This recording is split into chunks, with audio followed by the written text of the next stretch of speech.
Caminota. C227. Okay, enough of that. Okay, we're going to do something interesting with this piece of shit. Let's see, we're going to make it photo paper. We're going to make this look really nice, I'm hoping.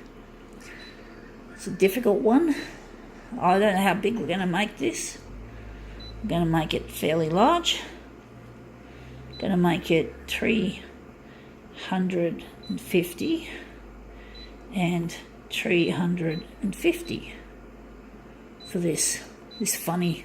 Oops, the camera arm's a bit itchy. Sorry folks, just had to scratch. Gonna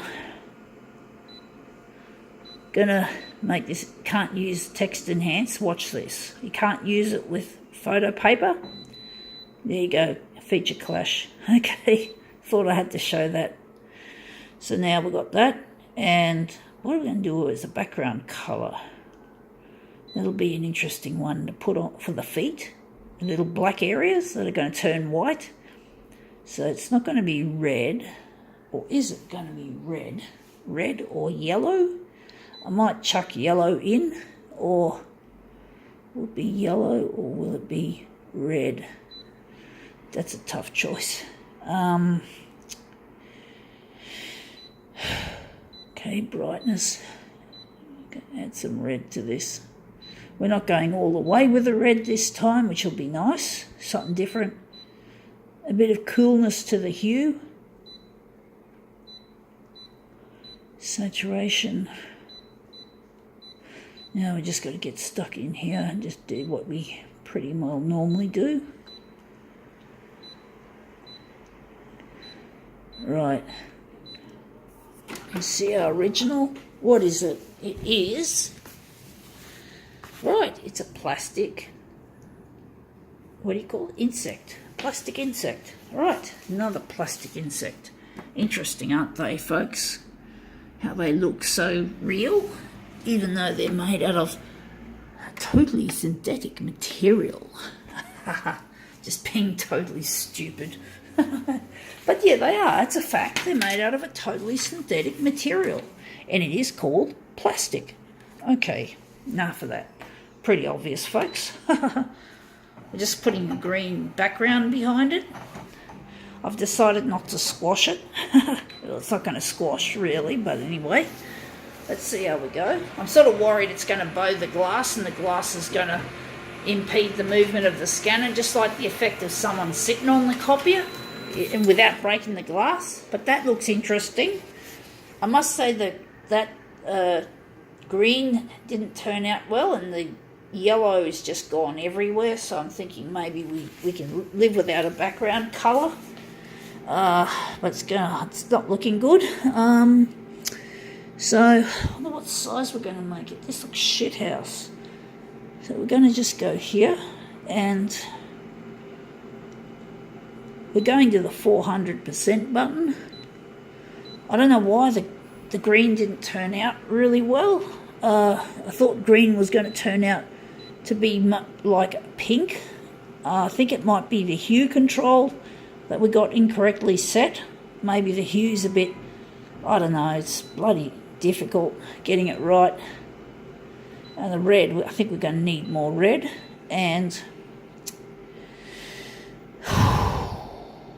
we're going to do with this. We're going to just take a risk and put the dock feeder down. Maybe I'm just getting a bit too finicky about it, a bit scared of it. I think we've got to move the bug into a different position. I've got a feeling it's going to be moved up. Oh, dear, it's so difficult getting this right. It's not an easy thing to make a copy of successfully, to make it look really good. So we're just going to drop the paper on top of it. I hope it's not shuffling the bug around too much. So we're just going to drop the dock feeder ever so gently on it, just like so, and we're just going to hit the start key. Hopefully that little bit of extra pressure will make the green come up nicer against the yellow. So I was sure that the green was going to come up a hot colour rather than a cold colour. Let's see how we go. Yeah, that looks a lot better actually. It's still, you can see now that's the way the green is supposed to look, generally speaking. The beetle looks a bit drowned out there, but it still looks quite interesting and maybe you could dare say intriguing. So I'm wondering if we're going to keep it like that, and if that intriguing bit is going to be the centre of our job. So we're going to print it off the bug. We're going to do another one. So we're going to print another one off, or we're going to do any more work. I'm just trying to decide, folks. So now we're just going to print it off and see how it looks. If we put the mirror images together, the mirror images are coming up after we do these. But these are, well, it's hard to say why. It's called a mirror image, even though it's not a mirror image. The mirror image can refer either to the individual sheets that are printed in reverse to these, or the project as a whole. Bit confusing of terms, I'm sorry folks, but that's how it is. I mean, that's how I do it. Sorry folks. So now we're just lining up our pieces to make this overall mirror image once we've printed off the individual parts that are called mirror images, if you get my drift. So let's see how we go.